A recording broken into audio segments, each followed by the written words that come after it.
And now you've touched on the concept of driver, passenger, and faker a few times. Yes. And again, if you're a candidate listening, like listen to this closely, but also as an interviewer, this is really important. What do we mean by driver, passenger, and faker?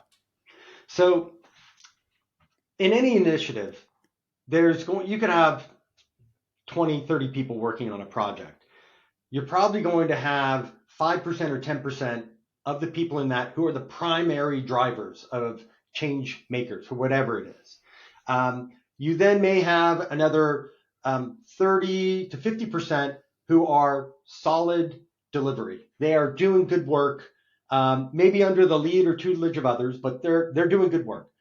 But then you're going to have maybe the bottom 10 to 20% or 30%. They might just be passengers. They might have been Yeah. in that team, but they had no bearing on the success or failure of it. They were just carried along. So those are the drivers. Then you've got those passengers who they were there. They may have claimed they did it all, but did they really? And you want to figure that out. And then there's the fakers who were never even there, but are claiming it. And there's this interesting example that I had in my career. I worked in ad tech for Amazon at one point on this product called Product Ads. And this was 2010 to 2014, roughly. I was working on product ads. And there is this fascinating time where I was interviewing lots of people who were also in the ad tech industry. And about 5 years earlier, Yahoo had launched this really well-known new platform called Panama. Really fundamental for Yahoo, saved the business, really, because they were struggling so much with their ad monetization and losing out to Google. And then Facebook was just coming on as well. So Panama was a big deal. I must have interviewed at least 20 or 30 people who all claimed personally to have built Panama. Right. That cannot be true. That just cannot be true. And so this is also where these experiential questions really come into play. And it helps also against the Gen AI trying to give somebody an answer on a screen, because on many times, Gen AI may not have that real plausible contextual depth of what happened inside a company that was not open to the public of what happened in the dynamics. And so this is where I get to this concept of the investigative journalist. Yeah. Before you dive into that though, Sean, you may ask me about something, and I genuinely was a passenger. I was there. I contributed to it, but I wasn't really a driver. Somebody else did that. Is that okay for me to say that? I would think of it this way. There's only a few people who are going to make a priorities decision.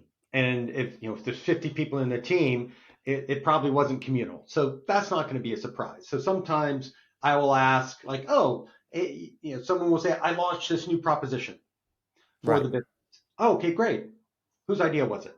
And I'm not holding against them if they say, it came from the sales lead who talks to a lot of customers. Like, I don't fault them for it, but they don't get credit for the innovation of the concept. But again, most good businesses aren't the first idea. It's how did you adapt and learn along the way? So then I may actually check, okay, well, what did you learn along the way? And what was your value add? And what was your contribution? I'm ultimately trying to get to what was your value add. And if you were a entry level designer, I'm not going to expect that, I redid the entire library and everyone loved it and it saved the day. But if you were a senior director, Mm-hmm. and it turns out through my questions, you're really just a passenger, well, that doesn't reflect well on you because that was your job. Right. And that, I guess you're almost there trying to get into the fakers, aren't you? The people who are claiming something, but they're exaggerating. Do you also find sometimes, because people can play down their accomplishments too, can't they? They're just not that kind of person. And sometimes you can dive in and say, well, hang on, that was interesting. Tell me more about that.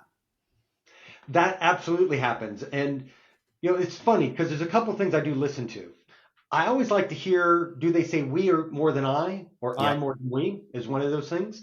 However, in an interview, it's all right to say, normally as a candidate, normally I always say we, but for this conversation, I'm going to use the word I because I want you to know what I did versus what the team did. Yeah. And that can be a good clarification as well.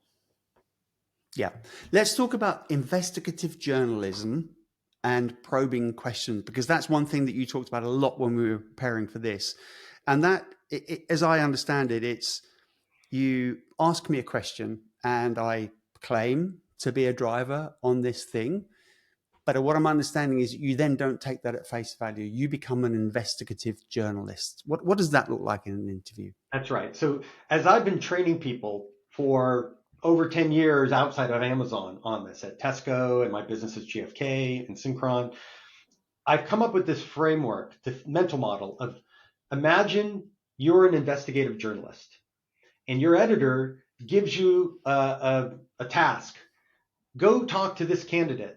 She claims she's qualified to work for this company in this role with this experience. Go get the story. And if you were, a writer for The Economist or the Wall Street Journal, and you go and talk to a candidate and you ask her, "Are you qualified to do this role?" And she says, "Yes." You go, "Oh, there's my story." And you go back to your editor and you give them your story. She says, "Yes." They would throw you out of the room. Right. Where's the evidence, right? Where's your fact checking? Dig. Go back and get the real story. You're not done with this article. So you then go back and then you start asking the candidate not hypothetical questions, but experiential questions. Tell me about a time when this, depending on the role, maybe it's tell me about a time where, if you're an analyst, you significantly improve the ability of a company to understand and course correct from the performance. Ultimately, I'm trying to get to dashboards or KPIs or something, and how did you help someone not just get the numbers, but draw the right conclusions from it? Was it operational? And so somebody says, "Oh, yes, I worked on this."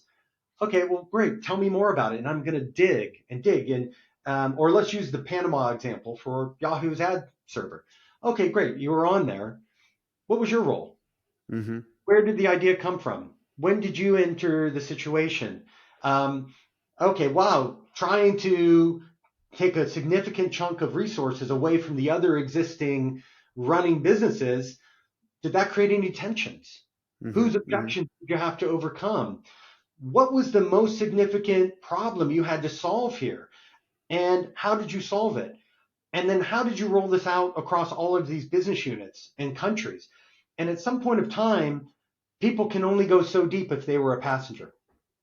And Then only they get a so break. yeah, Yeah. or they're just starting to make up stuff. And you're Yep. not going to be able to tell if they're completely lying. Yep. But you can start to hear when somebody starts losing the granularity of context if they were really in it. If they really said, "Oh, what the fundamental problem was this 40 millisecond SLA that we have for the ad server to be able to return it. And the only way we solved it was solving it through this amazing innovation that my partner did to really rethink about how we stored this data and how we cached it." Once they get down to a certain level, you start to have more confidence that they were really there. And then you get through what was the real impact on it. So this investigative journalist mental model is really, really useful because you're looking for evidence, but you also know in the back of your mind what criteria matters most. So you're shaping the questions towards whatever the criteria is you're talking about. Is it about collaboration? Is it about bias for action? Is it about strategy and think big? Is it about delivers impact? So you're guiding your drill down questions towards your topics to be able to give you the credibility to say they successfully answered that or they did not meet my Waffled. they Yeah. waffled.